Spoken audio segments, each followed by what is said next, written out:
I didn't raise my voice that night. I didn't argue. I didn't even move.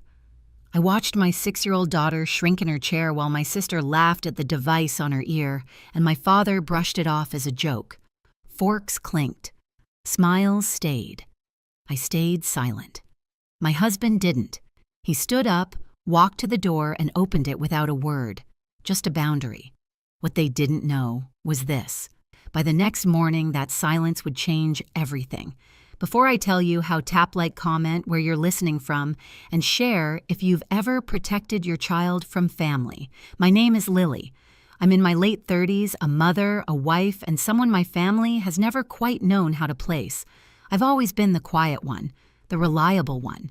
The person who shows up early, leaves late, and doesn't ask for much in return. If you met me on the street, you wouldn't guess much. Simple clothes. No jewelry worth noticing.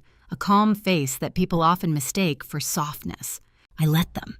That night we were hosting dinner at our house. Nothing special, just a long table food I'd cooked since early afternoon and the low hum of the vent above the stove that never quite turns off. My daughter Emma sat beside me, swinging her legs under the chair, her fingers brushing the small hearing device tucked behind her ear. She'd only been wearing it for a few weeks. Every morning before school, she stood in front of the mirror, tilting her head, asking, "Does it look weird today?" And every morning I told her the truth. "It looks like you." Emma is 6, curious, gentle. She hears the world a little differently now, and she's learning how to trust it again.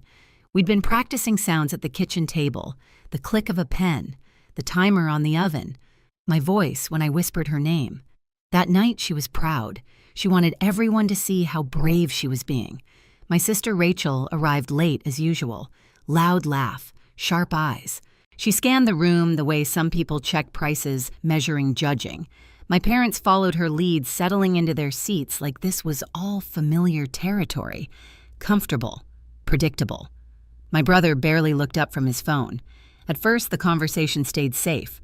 Work, traffic, someone's upcoming vacation.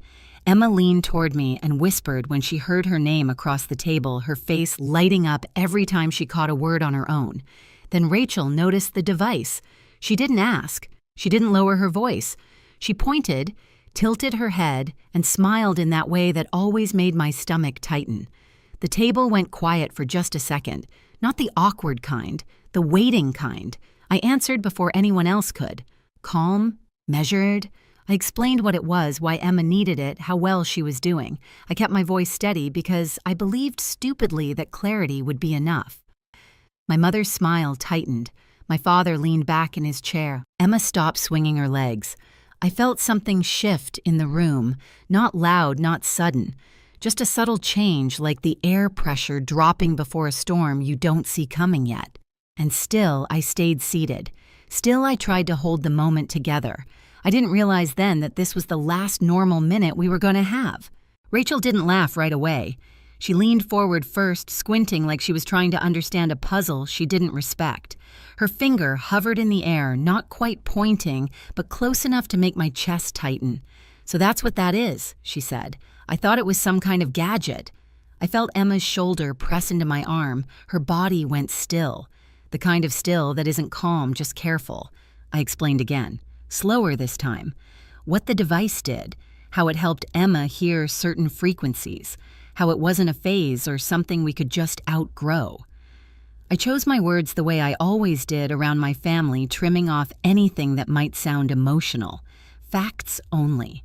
Clean edges, no room for misunderstanding. Rachel smiled and shook her head. "She's so little," she said. "It just feels sad. Don't you think?" The word hung there, sad. My mother reached for her water glass, took a sip, and set it down too carefully. "People notice these things," she said, not looking at Emma. "Kids can be cruel." I wanted to ask her who exactly she thought was being cruel in that moment.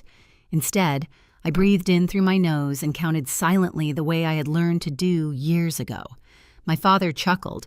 Not warmly, not unkindly either, just dismissive. "Come on," he said. "It's not like anyone's attacking her. We're just talking." Rachel lifted her glass. "Exactly. It's just conversation." Emma's fingers moved up to her ear.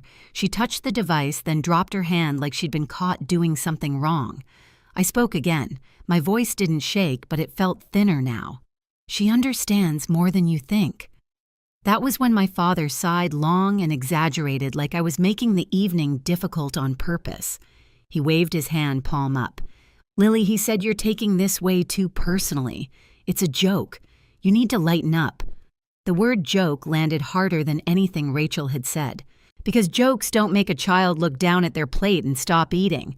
Because jokes don't make the room feel smaller. My mother nodded, relieved. "He's right," she added. "No one means anything by it, but maybe going forward you could look into something a little less obvious, just to make things easier. Easier for who?" I opened my mouth, then closed it again. I felt the familiar pressure in my chest, the old instinct to smooth things over to protect everyone else from discomfort. I'd done it my whole life, made myself smaller so the room could stay calm. Across the table, Emma's eyes were glossy. She wasn't crying. She was trying not to. She leaned toward me and whispered so quietly I almost missed it. Did I do something wrong? That was the moment everything inside me stopped negotiating. I didn't answer right away. I put my hand over hers, warm and steady, even though my pulse was loud in my ears. I looked around the table, at my sister's impatient expression, at my parents' expectant faces, waiting for me to laugh it off, to cooperate. I realized then that if I spoke, nothing would change, so I stayed quiet. And in that silence, I felt something shift. Not in them, in me. The silence didn't last long. Mark pushed his chair back, not abruptly, just enough for the legs to scrape softly against the floor. That sound cut through the room better than any raised voice could have. He stood, straightened his sleeves, and walked toward the front door. No speech, no warning. He opened it and stepped aside. At first, no one moved. My father laughed, unsure, like this was some strange pause in a play he didn't understand. Rachel rolled her eyes and muttered something under her breath. My mother clutched her napkin tighter, confusion flickering across her face. Mark didn't look at them. He kept his eyes on the open doorway. "Out," he said quietly. Just one word, calm, final. That was when the room fractured. Rachel stood up, her voice sharp, offended. My parents followed, talking over each other, insisting this was dramatic, unnecessary, embarrassing. Someone said the word family like it was a shield, like it excused everything that had just happened. Mark stayed where he was. They passed me without meeting my eyes. When the door closed behind them, the house went still. Not tense, empty. The kind of quiet that feels earned. Emma's breath hitched. I pulled her onto my lap, felt her small body curl inward, like she was bracing for something else to go wrong. "Are they mad at me?" she asked. "No," I said immediately. My voice surprised me. It was steadier than I felt. "They're wrong." She nodded like she wanted to believe me. Later that night, after Mark tucked Emma into bed and waited until her breathing evened out, I went downstairs alone. I didn't turn on the lights. I sat at the desk in the corner of the living room, the one I usually used to pay bills after everyone else was asleep. I opened my laptop. The screen glowed familiar and unremarkable. A simple spreadsheet, rows and columns I'd built over years. Nothing dramatic at first glance, just numbers, dates, notes I'd written to myself and never expected anyone else to see. Tuition payments, medical bills, monthly transfers, all quiet, all consistent. I scrolled slowly. I remembered the first time I added a line, a small one. Just help, I told myself. Temporary, then another, and another. It had become routine, like breathing. Something I did without thinking because I could. I hadn't told them. Not because I was hiding, because I didn't want it to matter. I clicked into my bank portal. The cursor blinked, waiting. I didn't feel angry. I didn't feel vindictive. I felt clear. I started canceling the payments one by one. No drama, no messages attached, just confirmations appearing quietly on the screen. Each click felt like loosening a knot I'd been carrying for years. When I closed the laptop, the house was still quiet. Upstairs, Emma slept peacefully, her hearing aid resting on the nightstand beside her favorite book. By morning, the silence would reach far beyond these walls, and they would finally notice. The first call came just before 7. I was in the kitchen standing barefoot on the cold tile pouring cereal into a bowl, while Emma sat at the counter humming softly to herself. She liked doing that now, testing sounds, playing with them, stretching them out to see how they felt in the air. My phone vibrated against the counter. I didn't look at it. A second call followed, then a third. Mark glanced at me over his coffee mug. I shook my head slightly. Not yet. Emma tilted her head. "Is it loud?" she asked. "No," I said. "It can wait." By the time I walked her to the door and watched her climb onto the bus, my phone had stopped buzzing and started lighting up. Missed calls, messages stacking on top of each other, the kind of urgency people only have when something they rely on suddenly disappears. I drove home slowly. When I walked back into the house, the quiet felt different than it had the night before. Heavier, charged, like the air before a storm finally breaks. I sat at the desk and picked up my phone. The first message was from my mother. There must be some mistake. The school called. They said the payment didn't go through. I typed back calmly. "There's no mistake." 3 dots appeared, disappeared, appeared again. Then Rachel called. I answered.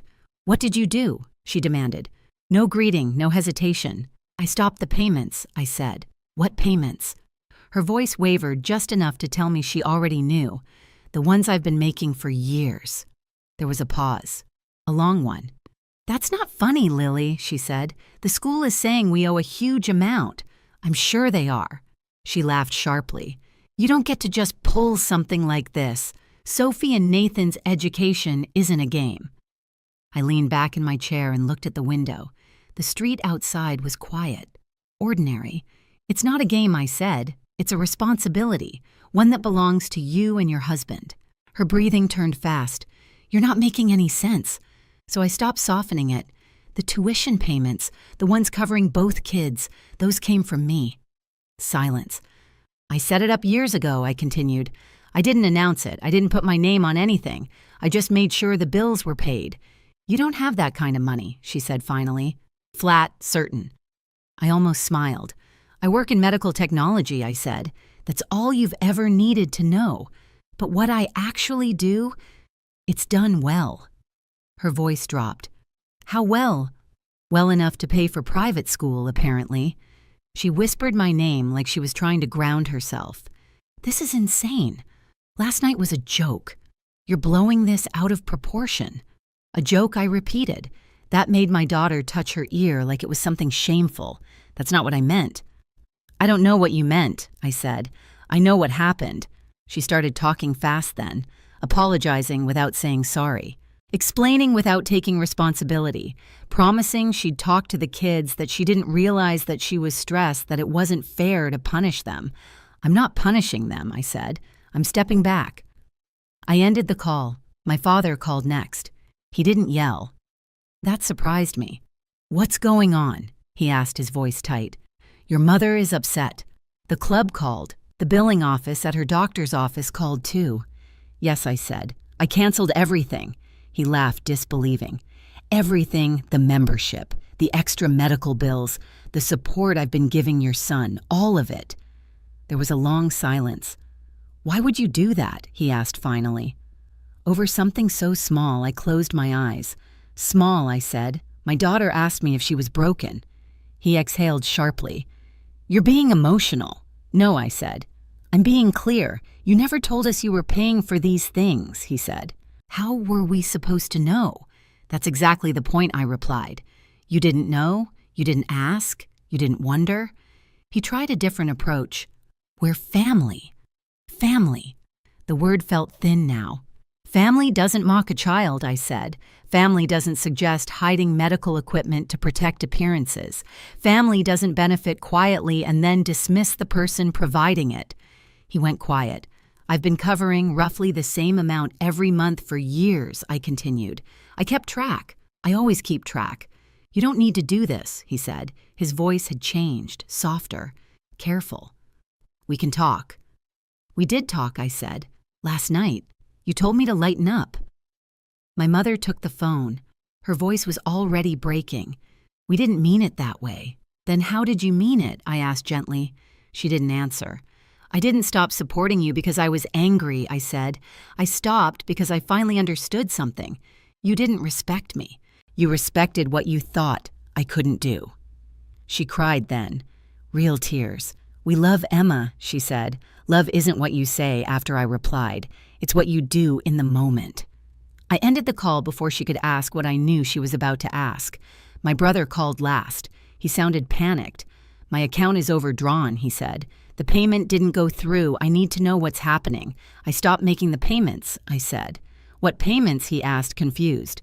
"The ones covering your business loan." "That's not possible," he said quickly. "I never took a loan from you. You took one from a bank," I said. "I made the payments." His voice dropped to a whisper. "For how long?" "Years." "Oh my God." He started explaining immediately how he thought the bank had adjusted something, how he assumed things were fine, how he never questioned it. I said, "You just didn't notice." He apologized over and over, promised to make things right, promised to talk to Rachel, to our parents. "I'm not doing this to teach you a lesson," I said. "I'm doing it because I'm done being invisible." When the calls finally stopped, the house was quiet again, but this time it wasn't empty. It felt balanced. That afternoon, I picked Emma up from school. She ran toward me, smiling, telling me about a sound she'd heard during reading time. A bell she'd never noticed before. "Did you hear it all by yourself?" I asked. She nodded proudly. I did. That night, I tucked her into bed. She looked at me carefully, the way children do when they're deciding whether to ask something important. "Are they still mad?" she asked. I brushed her hair back. "They're dealing with their own feelings." She considered that. "I don't think I like their jokes." I smiled softly. "You don't have to." After she fell asleep, I stood in the doorway for a long time. The next few days were exactly what you'd expect. Consequences arriving without warning. Adjustments being made. Anger turning into reality. No one asked me to restore the payments. They understood finally that the silence they'd taken for granted had been holding everything up. And once it was gone, there was no pretending otherwise. The fallout didn't come all at once. It arrived in quiet updates, secondhand information, and changes no one announced out loud. Rachel pulled her kids out of the private school. I heard it from my mother, who mentioned it carefully like she was testing where the ground was still solid. New routines, longer commutes, less room for extras. She didn't complain. Not to me. My parents canceled memberships they'd held onto for years. My mother switched doctors. My father sold his car and bought something practical. Ordinary. The kind of adjustments I'd been making in my own life for a long time without anyone noticing. My brother took a job he'd once dismissed as beneath him. He stopped talking about potential and started talking about stability. No one asked me to help. That mattered. I redirected the money quietly, the same way I'd always done things, toward programs that helped children like Emma access hearing support earlier, toward families who didn't have the luxury of pretending medical needs were optional. It felt right, clean. At home, the change was gentler. Emma stopped asking if her hearing aid looked strange. One afternoon, she told me a classmate thought it was kind of cool and wanted to know how it worked. She said it casually, like it wasn't something she'd practiced believing yet. I let her get there on her own. The family group chat went silent. No photos, no updates, just space. And in that space, I felt something settle. Not triumph, relief. A week later, Emma brought home a drawing. 3 stick figures. Me, Mark, her. No explanations, no hesitation. "This is my family," she said. I understood then that boundaries don't break families. They reveal them. Emma's hearing aid isn't something we hide anymore. It's part of how she meets the world. Confident, unapologetic.